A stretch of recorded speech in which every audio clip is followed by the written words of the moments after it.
জেবুর বেড়ে ওঠার গল্প লিখেছেন বিএনপির ভারপ্রাপ্ত চেয়ারম্যান তারেক রহমানের মেয়ে জাইমা রহমান। নিজের ফেসবুক পেজে সেই গল্পে কিভাবে ছোট জেবু বড় হয়েছে, তার দিন কিভাবে কাটে, তার স্বভাব প্রকৃতি ইত্যাদি ফুটে উঠেছে। দীর্ঘ 17 বছর পর তারেক রহমানের স্ত্রী জুবাইদা রহমান মেয়ে জাইমা রহমানকে নিয়ে দেশে ফেরেন 25শে ডিসেম্বর। বাংলাদেশ এয়ারলাইন্সের বোয়িং 787/8 ড্রিম লাইনার ফ্লাইটে তারেক রহমানের পরিবারের সঙ্গে এসেছেন এক সেলিব্রিটি, জেবু নামের লোমস বিড়াল, যার ছবি এখন নেট দুনিয়ায় ভাইরাল। জেবু রাশিয়ায় উৎপত্তি হওয়া সাইবেরিয়ান প্রজাতির একটি বিড়াল, বয়স প্রায় 7 বছর।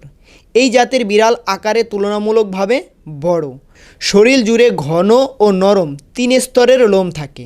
স্বভাব শান্ত হলেও এরা আত্মবিশ্বাসী এবং মানুষের আবেগ বুঝতে পারদর্শী।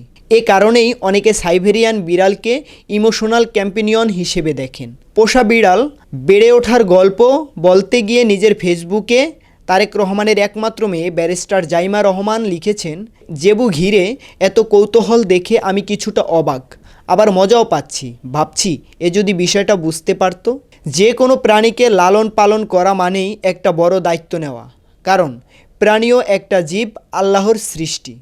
জেবুকে যখন প্রথম ছোট বিড়াল ছানা হিসেবে বাসায় এনেছিলাম, তখন ভাবিনি সে আমাদের পরিবারের এত গুরুত্বপূর্ণ সদস্য হয়ে যাবে।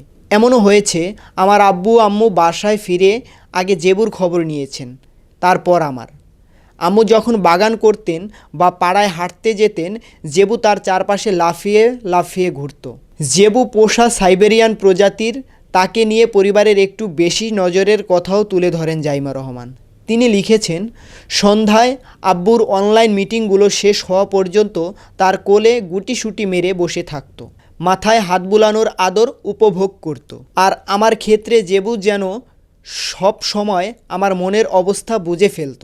তার ছোট্ট পা আর কোমল ছোঁয়া দিয়ে যেভাবে পারে সেভাবেই সঙ্গ দিত। যারা প্রাণী পোষেন তারা জানেন পোষা প্রাণী নিয়ে বাসা বদলানো কতটা কঠিন। জেবু এখন মহাদেশ পেরিয়ে একেবারে নতুন একটা দুনিয়ায় এসেছে। ওর ছোট্ট প্রাণটার জন্য এই পরিবর্তনটা অনেক বড় আর কষ্টের, যেটা আমরা পুরোপুরি বুঝতে পারি না। পরিবারের কাছে বিশেষ আদর পাওয়াটার বিষয়টি উল্লেখ করে প্রাণীপ্রেমী জাইমা রহমান লিখেন, জেবুর মাধ্যমে আমাদের অনেকেই ধৈর্য শিখেছে, বড় ছোট সব প্রাণীর প্রতি মমতা শিখেছে, আর ভাষায় এক না হলেও একে অন্যকে ভালোবাসা আর যত্ন নেওয়ার সৌন্দর্য বুঝেছে। কারণ ভালোবাসা তো প্রজাতির সীমানা মানে না। আমরা ছোটবেলা থেকেই পশু পাখির সঙ্গে বড় হয়েছি। আমি সত্যিই বিশ্বাস করি যে মানুষ অন্য কোনো জীবের দায়িত্ব নেওয়ার সৌভাগ্য পায়, সে নিজের সম্পর্কে অনেক বেশি কিছু শিখে ফেলে, যা সে হয়তো কল্পনাও করেনি। জেবু সম্পর্কে জাইমা লেখেন একটা মজার তথ্য, ও কখনো মিউ মিউ করে না, একদমই না। আলমারিতে আটকে গেলেও না, বরং খুশি বা অবাক হলে পাখির মতো নরম করে ডাক দেয়। অনুমতি ছাড়া কোলে নিলে হালকা করে গো গো করে। আর যেসব বিড়াল ওর পছন্দ না, তাদের দিকে কিন্তু বেশ জোরেই চিৎকার করে। ইএফটি ফার্স্টের সাথে ট্রেড করুন যে কোনো জায়গা থেকে।